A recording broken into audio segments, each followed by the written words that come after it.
Welcome to Employer Center, guys and gals. I'm your host, Jimmy Van Pelt, and this is my co-host, Priscilla Storm. Thanks, Jimmy. Well, everyone better get their popcorn ready because it's time for the not top 5 employers of the year.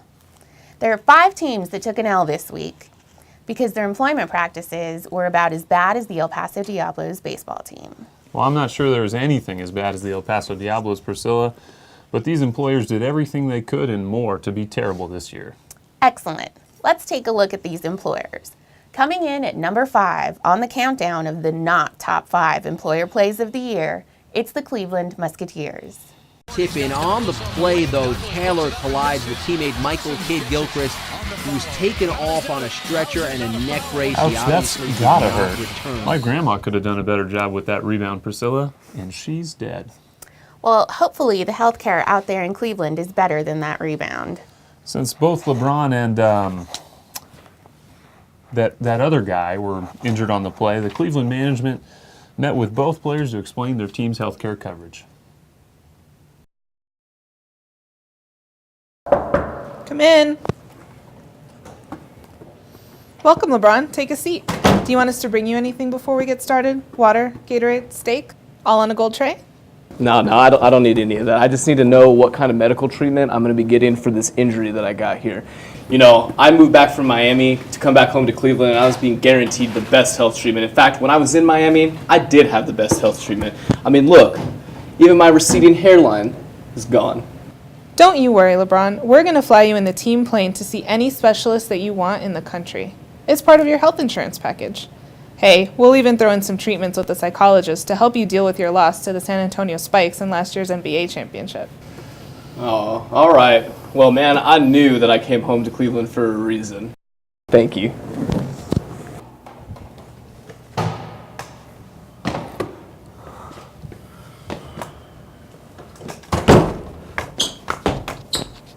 Hey, thanks. You wanted to see me, boss? Did I? Who are you again? I'm the guy that injured LeBron. I'm really sorry about that. I'm sorry. I just wanted to let you know that you're not going to be covered under the team's health insurance plan. We believe your injury was pre-existing, and we can't afford to have you as part of our plan. But half my paycheck's been going into the team's health insurance plan. I'm looking at my unsigned contract here. Aren't you required to offer your employees health care coverage? They work over 40 hours a week? No. That only applies if you average over 20 points a game. If you're a bench player, you are automatically considered an independent contractor, and we're allowed to not offer you health care coverage. Well, the team doctor said I'm going to have to miss the next 12 weeks for my injury. So how am I going to get paid for that time? Paid? Heck no. If you don't play, you don't get paid. But I submitted a request to take a leave of absence to have surgery and take care of my injuries. And I've been playing for the team for more than 2 years. We work more than 50 hours a week. Doesn't that matter? Not at all. You only get to take leave for injuries if we let you. I mean, you suffered a serious health condition that prevents you from playing basketball. How can we let you take leave? That doesn't seem fair. You guys are treating me wrong. You only give me one crutch. Look, sissy, you can either play through the pain or you can find another job. That just doesn't seem fair. I'm calling Obama. Bye-bye. Okay, I guess I'll just play through the pain. That's the spirit. Bye.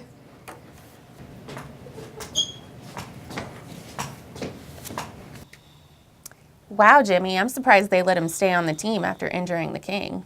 I know. Did you see what he did to LeBron's hair? And now for number 4 on the not top 5 employer plays of the year. During the past month, the Occupational Safety and Health Administration has been cracking down and conducting investigations of the facilities of major sports teams. Let's take a look at the teams that got hit the hardest. The New York Yankees were fined $2 million by OSHA because the fans on the front row of the stadium were unprotected from foul balls. In order to address the potential hazard moving forward, the Yankees have equipped their stadium with 5-foot-high railings in front of the fans in the first row and are requiring all fans in the stadium to wear batting helmets throughout the game. I'm surprised they didn't give them bulletproof vests to protect them from all the roided out hitters we have in the league. Unfortunately, due to OSHA's fines and the Yankees' new safety features to their stadiums, we'll no longer get to see failed attempts by fans to catch foul balls like this. Roller foul through the third base coaching box. Oh, hey now. That'll cost you. Ouch, that must have hurt. The Utah Jazz got hit pretty hard by the inspectors down at OSHA too. The team was fined $750,000 for failing to have mandatory timeouts after each play to allow for ball boys to mop up the sweat on the floor. According to OSHA, without these mandatory timeouts, players may slip, fall, and die a horrible death at any moment. Other teams have tried to take a proactive approach prior to an OSHA inspection of their premises. In the Utah Jazz versus Phoenix Suns game on Thursday, the Jazz implemented the mandatory timeout rule. The Jazz ended up winning the game, which took 12 hours from start to finish. Not to be outdone, the San Antonio Spurs have used this new rule change to their advantage and have equipped all their players with slipper genies to mop up the sweat while they play. It doesn't look like the Spurs are going to be doing much dunking in those things. No dunking. Might as well watch the WNBA.